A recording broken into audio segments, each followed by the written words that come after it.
शायद आया तो रौनकें लग गई ना। शायद what do you think about this PSL now? आपने मैचेस देखे हैं कुछ? मैचेस खुशी भाई, देखे? हक तो बनता मुल्तान सुल्तान के, जिस तरह की क्रिकेट वो खेल रही है। हाँ जी, एक कुछ आप देखें और पिशावर, मेरे ख्याल में पिशावर और मुल्तान सुल्तान ही नजर आती है फाइनल में। पिशावर को मैं समझता हूँ कि जो ये अफगानी प्लेयर नवीन लास्ट मैच नहीं खेला या चला गया अपनी इंटरनेशनल ड्यूटी पे, नेशनल ड्यूटी पे, तो वो एक फर्क, बहुत बड़ा फर्क पड़ेगा, क्योंकि नवीन इस वक्त और जिस तरह की कराची की कंडीशन पिचेस है, मेरे ख्याल में इससे अच्छी बॉलिंग ये और कोई नहीं कर सकता। और काफी अरसे से पूरी दुनिया में ये लीगें खेल रहा है ये लड़का, एक्सपीरियंस बहुत ज्यादा है, किसी भी टीम के लिए खेलता है, 4 ओवर बहुत इंपॉर्टेंट होते हैं इसके। शायद ये मुझे लगता है Peshawar जर्मी not missing a trick. मुझे लगता है कि वो तैयब को नहीं खिला रहे, वो जो लेग स्पिनर आरिफ याकूब को नहीं खिला रहे, क्योंकि यहाँ पे कराची में स्पिन हो रहा है। उसामा मीर का दूसरी इनिंग में भी स्पिन हो रहा था। तो आई थिंक लेग स्पिनर और मेहरान को अगर टारगेट करें, 5 जेन्युइन बॉलर के साथ जाए, तो फिर इनके पास चांस नहीं बनेगा जितना कि इनकी बैटिंग है। मुशी भाई, कराची की कंडीशन में जिसके पास अच्छे स्पिनर्स हैं, दो भी बहुत हैं। मेरे ख्याल में वो टीम किसी को आगे नहीं लगने देगी। स्पिनर्स का रोल बहुत इंपॉर्टेंट है। ये पिच जो है वो दूसरे पिचेस से थोड़ी सी डिफरेंट है, और यहाँ पे अच्छा बॉलर्स को ग्रिप बहुत अच्छा मिल रहा है। तो यहाँ पे अगर आप उसामा की बात करें इस पूरी लीग के अंदर, तो मेरे ख्याल में उसामा जो इस वक्त सबसे ज्यादा विकेट उसी लड़के ने लिया, और खासतौर पर ये कंडीशन बहुत ज्यादा सूट करती है जो कराची में इस वक्त। बिल्कुल, और वो बहुत promptly he is been performing on and on. Usama जो है वो आपको उस तरह परफॉर्म करते हुए दिख रहे हैं। बट लारा, आज इस्लामाबाद यूनाइटेड और कोयटा ग्लैडिएटर्स आमने सामने होंगी। इन दोनों टीम से क्या एक्सपेक्ट करते हैं आप?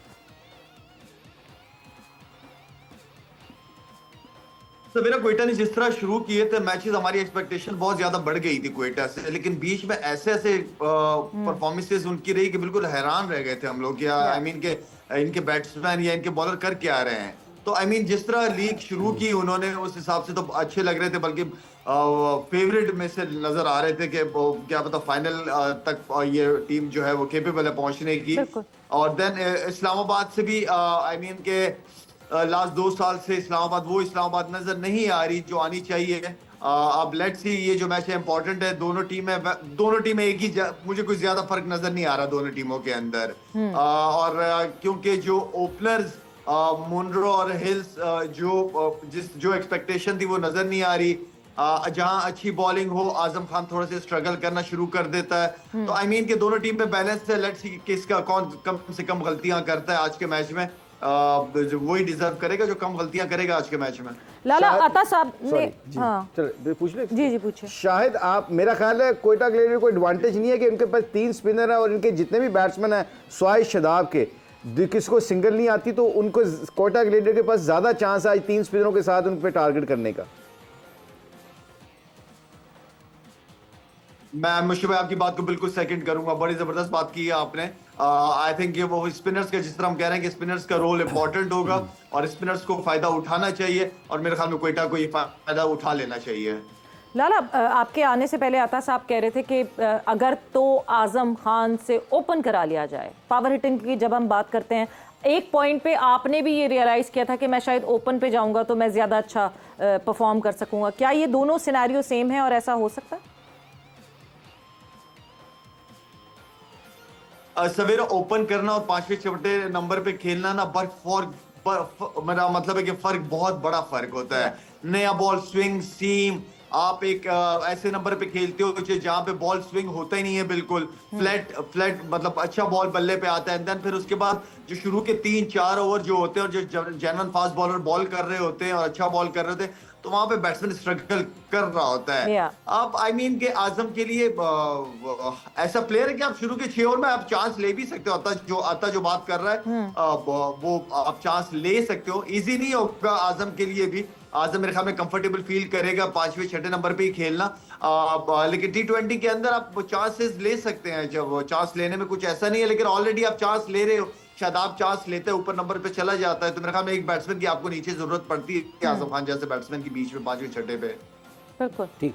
अभी शाहिद साहब ने, जी अता साहब आप कुछ कहना चाह रहे हैं? जी बिल्कुल, देखेंगे क्योंकि दायरे का फ़ायदा आज़म उठा लेता है, क्योंकि मैंने उसकी जो हीटिंग देखी हुई है ना, वो बड़ी पावरफुल हीटिंग है, वो बड़ी क्लीन हीटिंग करता है।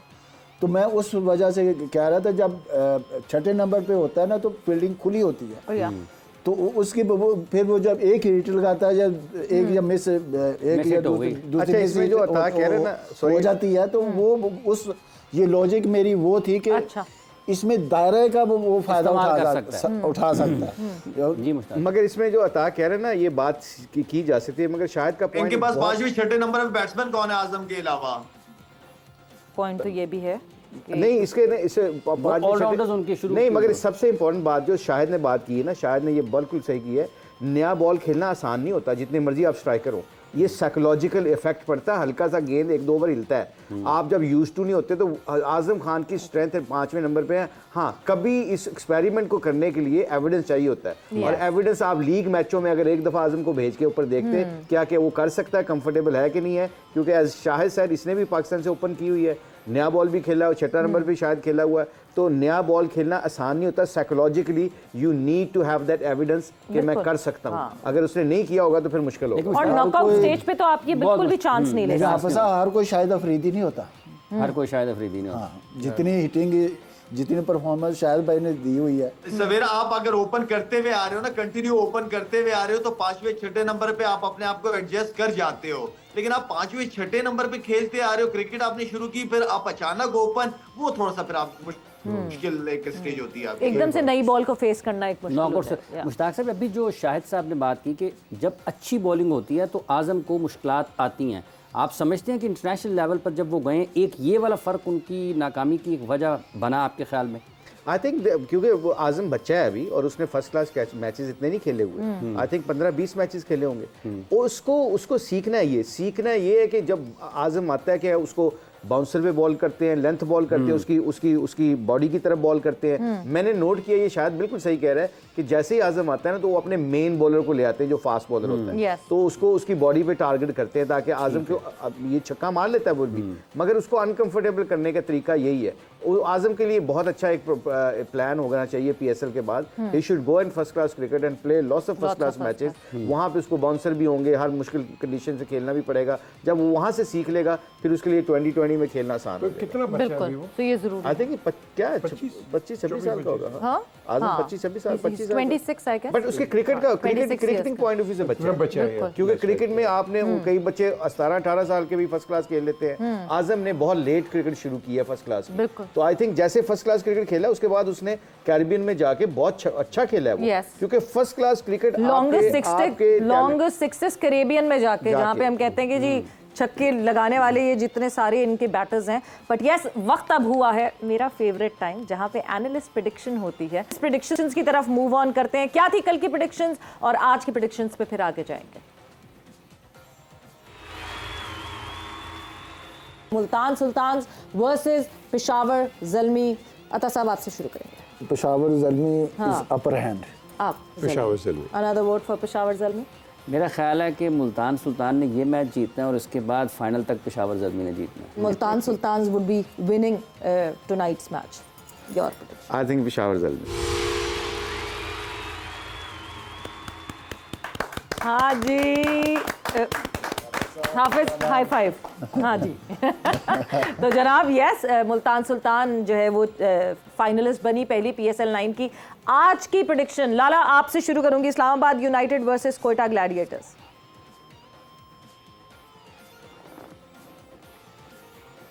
मैं जी कोयटा के साथ जाऊंगा। ओके जी, कोयटा ग्लैडिएटर्स आपकी। जी मैं इस्लामाबाद यूनाइटेड। ठीक है जी, इस्लामाबाद यूनाइटेड आपकी प्रेडिक्शन। अब मैं एंड पे नहीं वेट करूंगा, मैं शाहिद के साथ हूँ। जहाँ शायद जो कहेगा वैसे ही करूँगा।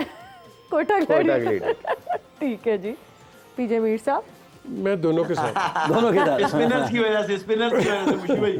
और क्या शायद I think that's a good assessment. Quite a Gladiators. Islamabad. Islamabad United.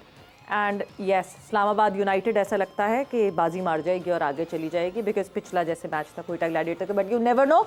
So yes यहाँ पे प्रेडिक्शंस आ गई हैं। प्रेडिक्शन टेबल क्या अभी इस वक्त दिखाता है कि हमारी एनालिस्ट प्रेडिक्शन टेबल में जो है वो क्या सिलसिला है, कहाँ कौन किस पॉइंट्स पे बैठे हुए हैं, सो वो भी साथ साथ अगर हमें दिखा दें। एंड विद दैट जो है वक्त का मुकाबला सख्त रह गया बिल्कुल जी। 31 मैचेस, 19 ठीक हैं, 9 गलत हैं, 40 पॉइंट्स हैं सवेरा पाशा के। मोमिन साकिब के 31 मैचेस में से 14 ठीक हैं, 14 गलत हैं, 30 पॉइंट्स हैं इनके। पीजे मीर साहब 21 मैचेस में 11 तीसरे नंबर पर आ गए हैं जी, जो बड़ी छलांग लगाई है परसेंटेज बेसिस। हाँ, कल तो इन्होंने पेशावर जलमी तक किया सी, किस तरह हो गया? नहीं परसेंटेज बेसिस पे उनको ऊपर कर दिया 21 मैचेस में 11 ठीक, 8 गलत, 24 पॉइंट्स इनके। शाहिद आफरीदी साहब 31 मैचेस में 13 ठीक, 16 गलत, 28 पॉइंट्स। हाफिज इमरान 31 मैचेस में 12 ठीक, 17 गलत, 26 पॉइंट्स। और मुशी भाई 31 ये कोई गेम चली चलिए ना ये मुशी भाई ने जो है वो बॉटम से टॉप किया है। ये गेम चली है। आप तो ऊपर थे तीसरे नंबर पे तो खत्म है, ये कोई चक्कर चलाइए। मैं I shall see the We shall see. Producer. So ये था the prediction table of the analyst. और लेट्स सी किस तरह का होता है आज। Eliminator 1 8 is Quetta gladiators versus Islamabad united. वक्त यहाँ पे खत्म हो गया। आप लोगों का बहुत बहुत शुक्रिया, आपका बहुत बहुत शुक्रिया and thank you to you all. Savera और हाफिज को इजाजत दीजिए, अपना बहुत ख्याल रखिएगा। टेक केयर, बाय बाय, अल्लाह हाफ़िज़।